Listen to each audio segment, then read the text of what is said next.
Bon dia, sabeu que ja tenim nova enquesta sobre el turisme a Balears? Sí, i l'han feta unes 2.000 persones. Oh, és que només 2.000 amb una població tan gran no representa ningú. Clar, perquè ells l'única dada vàlida és del WhatsApp del grup familiar on en Pere Din que diu això de la saturació turística és cosa de 4 hippies que volen tornar a sembrar cebes. I després se deixen anar aquell clàssic que ja hauria de pagar impostos. Tots vivim del turisme!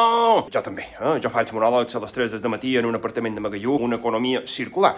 Circular perquè realment feim voltes i no anem enlloc. Segons l'enquesta, el 77% de residents diuen que el turisme fa pujar el preu de l'habitatge. L'altre 23% deuen ser hotelers, fons voltor o treballadors d'Hisenda. També han trobat que el 69% de residents volen limitar el nombre de turistes i el 31% restant deuen estar dins un embús. El 84% de la gent de Mallorca vol limitar els cotxes de lloguer. El 16% no ho vol. Segurament és perquè ha adoptat un cotxe de lloguer com a animal de companyia. Li han posat nom, li donen benzina ecològica i el du a passejar cada cap de setmana a Formentor. Mira, aquest és en Renault, té 3 anys i ja ha visitat més de 30 cales.